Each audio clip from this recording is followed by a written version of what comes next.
Olá, você, que prazer estar aqui. Você sabe que é sempre uma alegria estar com você aí da sua casa, eu aqui na Grão Faculdade. E esse é o momento que nos encontramos para falar de assuntos relevantes que impactam os cursos das ciências jurídicas. Se você ainda não me conhece, eu sou a professora Núbia de Paula, sou coordenadora dos cursos das ciências jurídicas da Grão Faculdade. E eu sempre venho aqui trazendo um convidado especial para falar sobre um tema que seja relevante, que seja interessante e que vá agregar tanto na sua preparação acadêmica, na preparação para o concurso público, se esse for seu foco, e principalmente na sua atuação como diferencial no mercado de trabalho. Hoje eu estou recebendo uma das professoras da Grão Faculdade, professora NDE aqui da Grão Faculdade. Se você não sabe o que é um professor NDE, é Núcleo Docente Estruturante. É um professor que constrói os cursos junto com a coordenação. É o professor que vai pensar as disciplinas, que vai desenhar o que vai ter naquele curso, o que não vai ter. Ou seja, nós estamos recebendo aqui uma das construtoras de vários cursos aqui da Grão Faculdade, que é a professora Michele Cia. Professora Michele, você está por aí? Com certeza. Olá, Núbia. Que prazer estar aqui com você hoje, nossa coordenadora tão querida, dos melhores cursos jurídicos Você que é da uma Gran professora Faculdade. Uma super honra estar querida. aqui. Você que é uma professora super querida, competente, nós temos muito orgulho de tê-la aqui, não só como nossa professora de NDE, mas nossa professora conteudista, nossa professora aí para tudo que precisar. Mas antes de dar a palavra para a professora Michele, para a gente contar qual que é o tema do nosso encontro de hoje, eu preciso falar, gente, uma parte do currículo dessa mulher maravilhosa. Porque o céu é o limite para ela. Isso é apenas um resumo, porque se eu fosse falar o currículo inteiro, a gente ficaria a live inteira. A professora Michele é advogada, ela é doutora em Direito, ela tem pós-graduação em metodologias ativas para a educação, olha que interessante, educadora, professora universitária, ela é professora da disciplina de psicopatologia e crime aqui na Grão Faculdade. Esse tema de psicopatologia é maravilhoso, é instigante, e algo me diz que a live é sobre um pouquinho sobre isso. Ela é professora responsável pelos projetos integradores aqui dos cursos das ciências jurídicas e ela é autora do livro Medidas de Segurança do Direito Penal. A desinternação progressiva sobre uma perspectiva político-criminal pela editora Unesp. Ou seja, uma mulher admirável, polivalente, que nós temos a honra de receber aqui para um bate-papo. E o nosso tema vai ser sobre psicopatas seriais. Professora Michele, esse tema, volta e meia, está na teledramaturgia, está no cinema, infelizmente está no dia a dia, e é instigante, porque a gente procura entender, procura conceituar, procura, então, fundamentar a questão da psicopatia. O que seria um psicopata serial, professora Michele? Já começo te colocando contra a parede. Muito bom. Esse tema realmente nos instiga, né? É um tema desafiador, é um tema que nos causa repulsa e às vezes até uma certa vontade, né, de conhecer mais, tendo em vista tantas monstruosidades, né, seja lá na teledramaturgia ou infelizmente na vida real, como você muito bem colocou. O psicopata, né, antes da gente explicar o que é o psicopata serial, é bacana a gente entender quem é o psicopata. E aí é muito bacana a gente lembrar que para a psicopatologia existe um termo, que é o termo correto, que é o portador de transtorno de personalidade dissocial.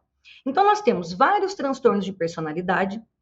Lá no CID, que é o Catálogo Internacional de Doenças, o CID-10, né, que é na 10ª edição, que é a que nós utilizamos, a numeração desse transtorno é F60.2. Né? O nome é transtorno de personalidade dissocial ou então antissocial. Então, o psicopata, na verdade, para psicopatologia, ele é chamado de portador de transtorno de personalidade antissocial. E como né? Quais são as características desse transtorno? Núbia. É muito interessante e nos instiga muito, porque o psicopata, ou portador de transtorno antissocial, de personalidade antissocial, ele é extremamente egoísta. Né? Ele coloca um objetivo e ele realiza esse objetivo quase que a qualquer custo.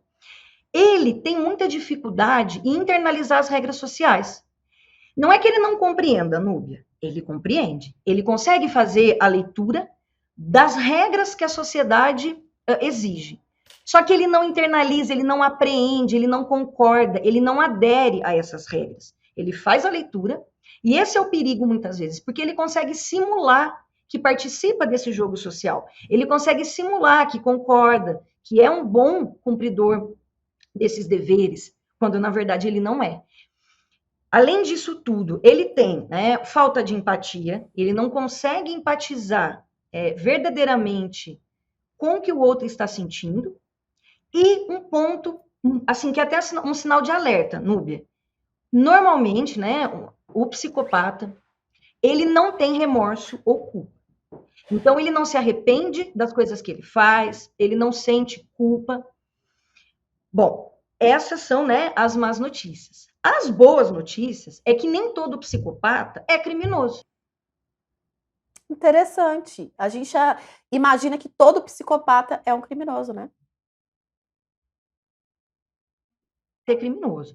Gente, eu acho que travou um pouquinho, professora Michele. Eu estava dizendo que a gente acredita que todo psicopata ele é um criminoso. Então, é uma compreensão errônea, né? Sim, isso é uma lenda. A psicologia e a psiquiatria estimam que os psicopatas eles correspondem de 1% a 4% da população mundial. Né?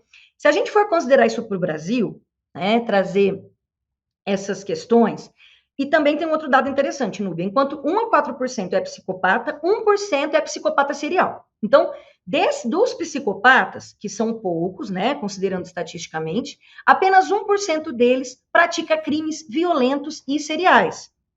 Então, respondendo a sua pergunta, o psicopata serial é aquela pessoa que tem o transtorno e que pratica crimes violentos e sequenciais, normalmente escolhendo um perfil de vítima parecido. Então, a gente tem o caso, por exemplo, do Dahmer, né, aquele filme Canibal Americano, Sim. que ele tinha como, baseado em fatos reais, o perfil que ele buscava era pessoas, né, jovens, homens ou garotos, não brancos, né, de outras etnias. Então, ele faz esse recorte de um perfil determinado e repete, né, buscando esse perfil e praticando os seus crimes, normalmente, né, crimes de sangue, crimes de homicídios, estupros, lesões corporais, etc. Se a gente projetar esses dados para o Brasil, a gente vai ver, né, de 1 a 4% com psicopatia, e desses 1% criminoso serial, a gente tem de 21 mil psicopatas seriais a 85 mil psicopatas seriais no Brasil. Em termos estatísticos, não é muito, considerando a população brasileira. Sim. O problema é que o estrago que cada uma dessas pessoas faz socialmente é muito grave. Principalmente, doutora Núbia, porque o psicopata, ele é sedutor. Ele é muito bom em esconder as pistas, né? Em arquitetar tudo isso. E muitas vezes a investigação demora a chegar nele. Né? A gente demora a descobrir. Existem casos até que nós nunca descobrimos quem é o psicopata que está por trás, né, que realizou todas essas ações. Então, esse impacto é muito grande. E um ponto bacana, doutora Núbia, é sobre a questão do diagnóstico. Vocês sabem como é feito o diagnóstico de psicopatia? Você adivinhou a minha pergunta, porque eu ia perguntar exatamente isso. Como é que eu identifico, né, professora Michele, um psicopata? É fácil assim? Acredito que não, né? Porque senão a gente estaria lá na época de Lombroso, né? Pois é, não é fácil. O que a psiquiatria, né, a psicopatologia e a psicologia têm? Existem alguns testes, normalmente eles são feitos por questionários meticulosos, questionários com muitas perguntas, que um profissional habilitado deve fazer. Nós não devemos fazer esse teste e buscar um diagnóstico, ok? Porque são profissionais habilitados, né? Criminólogos, psicólogos, psiquiatras, uma equipe multidisciplinar de preferência, que vai aplicar esses testes e aí a pessoa vai pontuando, ela vai respondendo, né? E ela vai pontuando.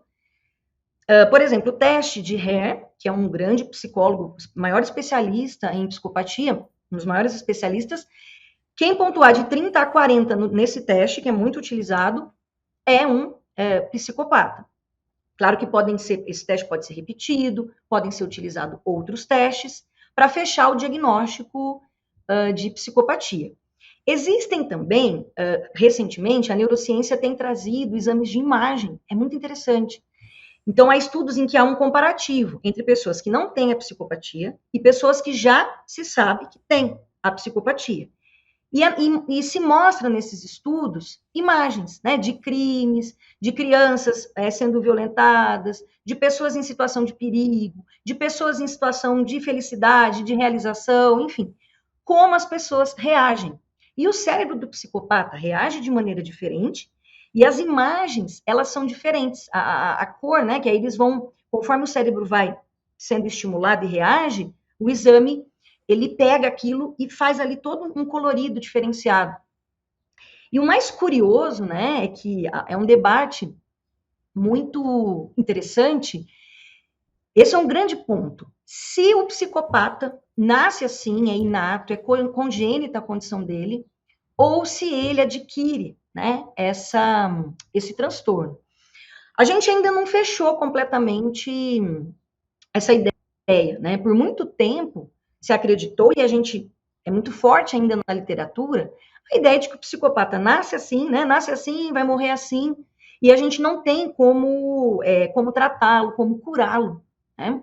Tanto que é um transtorno de personalidade, não é exatamente uma doença, né? É um transtorno, é uma condição.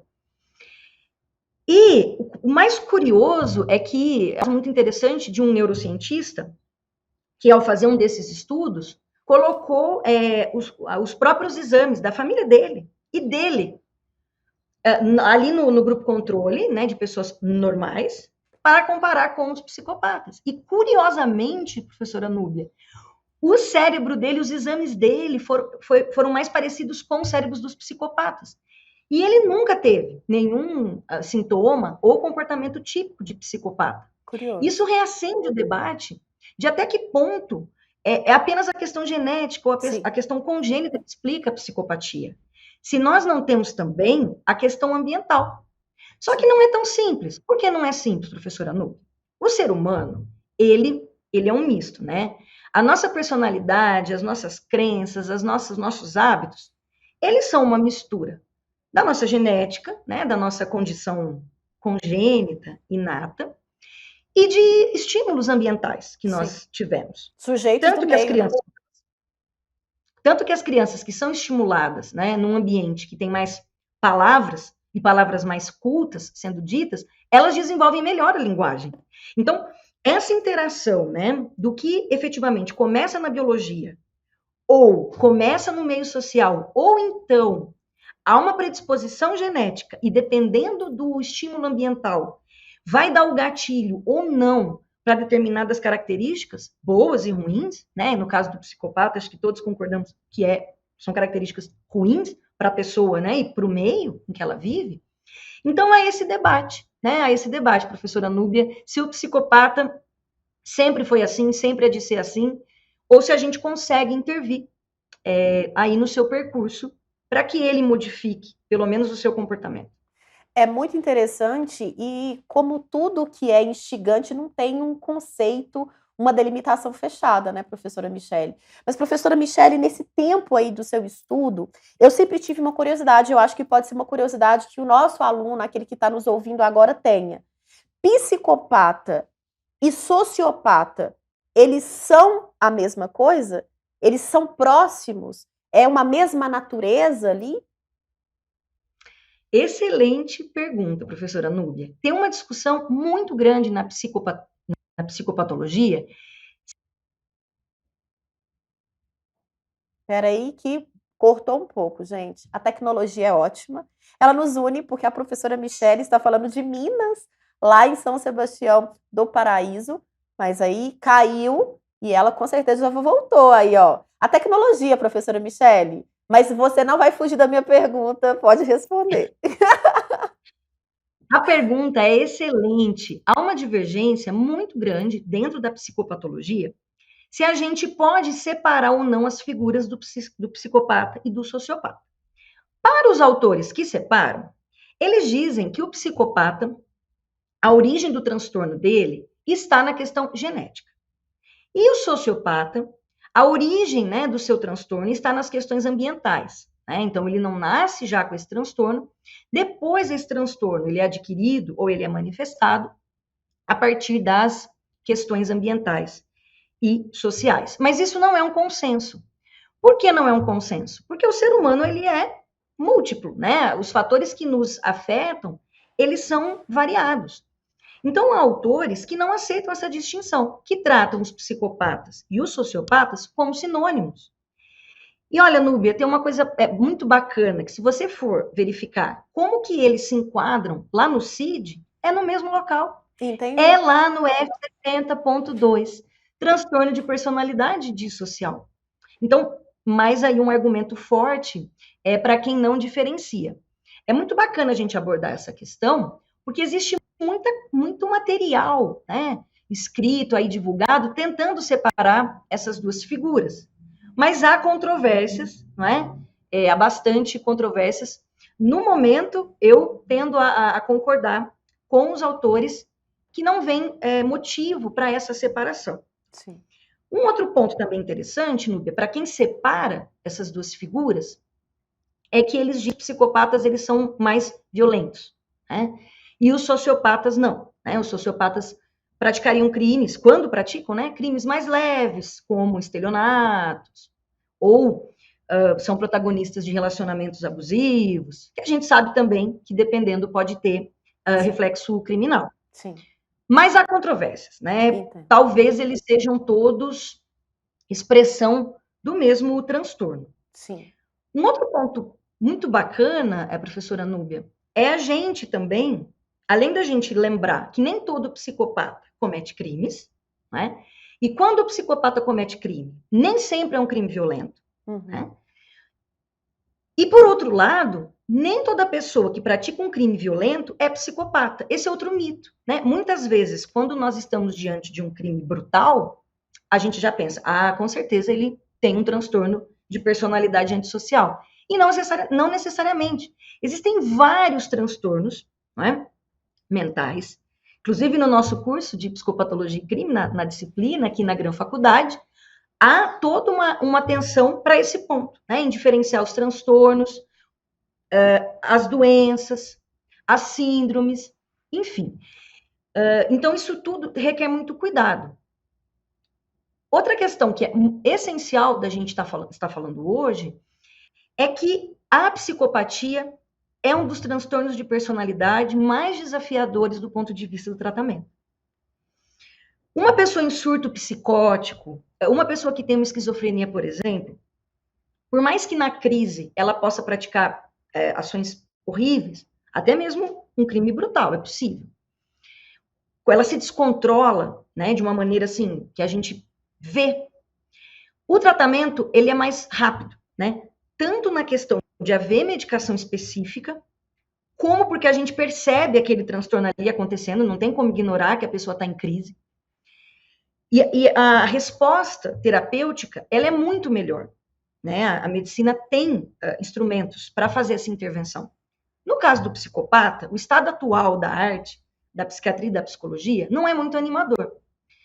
A gente não sabe muito, a gente não sabe, na verdade, né? Não é muito, a gente não sabe como curar esse tratamento, essa doença. A gente consegue o quê? A gente consegue mitigar alguns sintomas, mas aí, professora Núbia, tem um outro detalhe muito complicado. A gente precisa da colaboração do psicopata.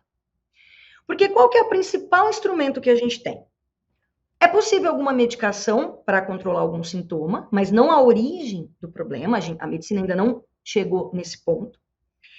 E a terapia psicológica é recomendada, há muitos autores que dão destaque para a terapia cognitivo-comportamental, mas para isso o psicopata precisa colaborar. Sim. E nem sempre o psicopata serial quer colaborar. E sabe o que é interessante nessa sua fala, professora Michele? É como uma doença, um mal-estar qualquer. É muito mais simples eu chegar com uma perna quebrada, para ela ser o quê? Engessada, e tá visível ali o problema, do que às vezes eu chego com uma dor generalizada, uma fibromialgia, por exemplo, e o médico conduzir aquele tratamento de uma forma efetiva. E essa sua fala, ela me fez pensar o seguinte: se a gente não consegue muitas vezes separar, porque eu também concordo que estão no mesmo nicho. O psicopata e o sociopata tem uma questão prática. Eu posso dizer que todo psicopata e todo sociopata são inimputáveis? Nossa, essa é uma questão sensacional, professora Núbia. Excelente. Não, não dá para generalizar. Esse é um outro ponto sensível da questão dos psicopatas seriais. Para a gente responder essa questão, vamos voltar um pouquinho na questão da culpabilidade. Não é? A pessoa, para ser responsabilizada por um fato que ela praticou, um fato descrito como crime, ela precisa ter culpabilidade. E um dos elementos da culpabilidade é justamente a imputabilidade. A imputabilidade é a capacidade de responder penalmente pelos seus atos. Quem é o imputável no Brasil, né? O maior de 18 anos, a Constituição aqui fez um corte, né? Só o maior de 18 anos, que é imputável, e a pessoa que tem controle e discernimento na realização ali do ato, tendo ou não um transtorno mental. Então, aqui outro mito a gente precisa desfazer, professora Núbia, que todo doente mental é inimputável. E isso é mentira. E muitas vezes a gente vê material pronto, conteúdo pronto, repetindo isso, né? Toda pessoa que tem doença mental é inimputável. Não é verdade, né? O artigo 26 do Código Penal, que cuida da inimputabilidade, a falta de imputabilidade, diz o quê?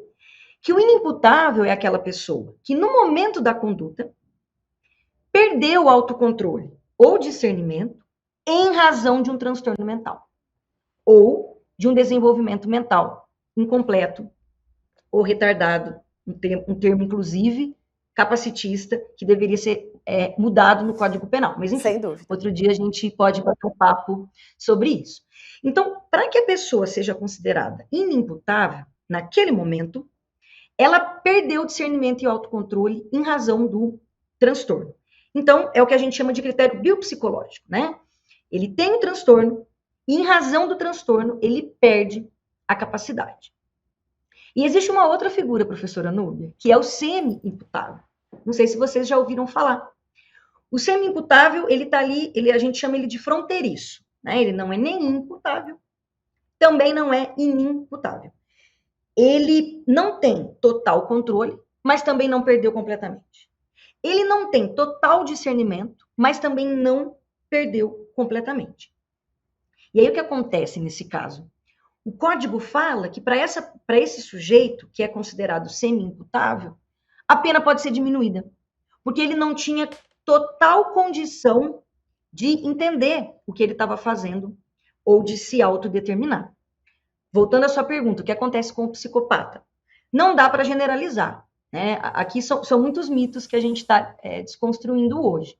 A gente nunca pode dizer que um transtorno específico sempre vai conduzir a gente para uma imputabilidade ou para uma semi-imputabilidade. Lembrando que às vezes não conduz a nada. Há muitas pessoas que têm transtornos e que são imputáveis. Então, isso também acontece com o psicopata. Tá? A gente sempre precisa verificar qual psicopata a gente está falando. Né? Nós estamos falando do Pedrinho Matador, a gente está falando de quem exatamente? De qual indivíduo? Vamos checar se realmente é psicopatia ou não que ele tem e como isso interfere na responsabilidade penal dele. Outro ponto muito importante, que essa aferição ela vai ser feita com relação ao dia dos fatos e não depois. Essa é uma outra dificuldade. Perfeito. Porque o perito, dia de fazer a perícia, atender essa pessoa, ele vai tentar reconstruir como essa pessoa estava no dia dos fatos. Né? Ele pode ter uma psicopatia com uma outro transtorno psiquiátrico associado. E como isso operou no dia dos fatos? Ele perdeu completamente ou não o seu discernimento e o seu autocontrole? Há casos de psicopatas que foram condenados como imputáveis. Porque mesmo tendo psicopatia, eles não perderam a capacidade de discernimento e autocontrole. Então, a gente tem que ver isso bastante no caso a caso. Agora, um ponto que a gente precisa tocar. É muito comum na prática forense que se enquadre o psicopata como semi-imputável. Na dúvida, se enquadra o psicopata como semi-imputável. E isso é um problema. Claro que a gente tem que verificar se a pessoa faz jus a isso, se realmente naquele dia ela estava numa condição de semi-imputabilidade, óbvio que esse é o encaminhamento que a gente vai dar. Agora, o que a gente precisa pensar em termos de políticas públicas, né, nessa questão aí, nesse problema que o psicopata serial traz para nós, é que ao enquadrá-lo como semi-imputável, ele pode ser condenado com uma redução de pena. Justo ele, que é o sujeito que realmente é perigoso, verdadeiramente perigoso, pelo menos no estado atual da psicopatologia. Então, acaba que para outros transtornos que são medicáveis, que são tratáveis, que a gente consegue intervir de uma maneira melhor, essas pessoas têm um perigo maior de ficar num hospital de custódia, por exemplo, por tempo indeterminado. E o psicopata serial, que é o perigosão, vamos falar assim, que realmente ele já demonstrou com o seu comportamento, que ele tem uma probabilidade muito grande de repetir a conduta. Justamente para ele, há essa possibilidade, essa facilidade dele ser enquadrado na semi-imputabilidade. Não sei se eu respondi a sua questão. Professora Michele, eu ficaria o dia inteiro te ouvindo, porque não só porque o tema é muito instigante, mas é porque a sua forma de explicar, a sua didática é muito acessível. Então, é muito, muito realizador, sabe? Compreender e desconstruir esses mitos que a gente acaba repetindo porque a gente ouve, porque a gente lê e não está correto. Agora, eu posso explorar só mais um pouquinho aí a sua inteligência, a sua competência. Professora Michele, eu fiz questão, na verdade, eu não, nós, porque a professora Michele, ela participou da construção aí da matriz curricular do curso de criminologia, junto com a professora Adriana Oliveira, e nós fizemos questão de colocar a disciplina de psicopatia e crime dentro do curso de criminologia. O criminólogo, ele tem um papel fundamental dentro desse tema de hoje, que é a psicopatia serial ou psicopata em série? Núbia, com certeza. E, aliás, foi uma delícia, né, construir essa matriz. O curso Foi. está muito interessante. Nossos alunos que estão fazendo trazem um feedback para nós, né? Eles estão sensacional. amando, né? Estão amando. Amando, amando. Porque a gente oferece todas as ferramentas, todos os conceitos, casos práticos, para o aluno conseguir, né, enquanto futuro criminólogo, intervir nesses problemas sociais, porque tem um gap, Núbia. Porque o que acontece? Nesse tema que a gente está tratando, entre outros, quando a gente está falando de criminalidade, existe um encontro de saberes. Né? No tema da psicopatia serial, vocês devem ter reparado que a gente tem um encontro entre as ciências criminais e as ciências médicas, psicológicas. E esse encontro no dia a dia profissional nem sempre é bem feito, porque normalmente os profissionais eles não têm essa formação ampla, né? E isso gera até algumas injustiças, né? Isso gera até algumas injustiças. Eu lembro de uma situação que eu vivi quando eu estava fazendo a minha pesquisa de campo no mestrado, alguns processos, né? Que eu verifiquei,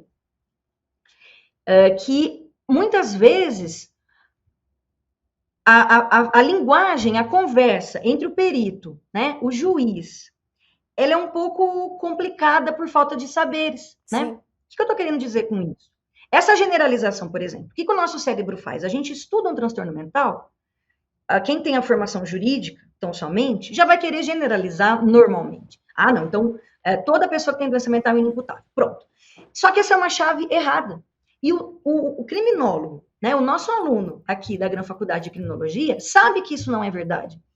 Então, ele vai ser, o criminólogo, ele vai ser aquele ator que vai facilitar esse diálogo entre todos esses atores e auxiliar no enquadramento. Fala, gente, peraí, esse psicopata específico aqui, né, João Ciclano, Joana Ciclana, essa pessoa tem esse transtorno aqui, que naquele dia nela operou de tal forma, de modo que essa pessoa estava em estado de inimputabilidade. Então, essa conversa entre a psicopatologia e as ciências criminais, a gente tem um gap gigantesco, e o criminólogo tem um papel fundamental, porque ele é o especialista nas causas do crime, né? Em como intervir para a gente diminuir a criminalidade. Então, são saberes que não se encontram em qualquer lugar.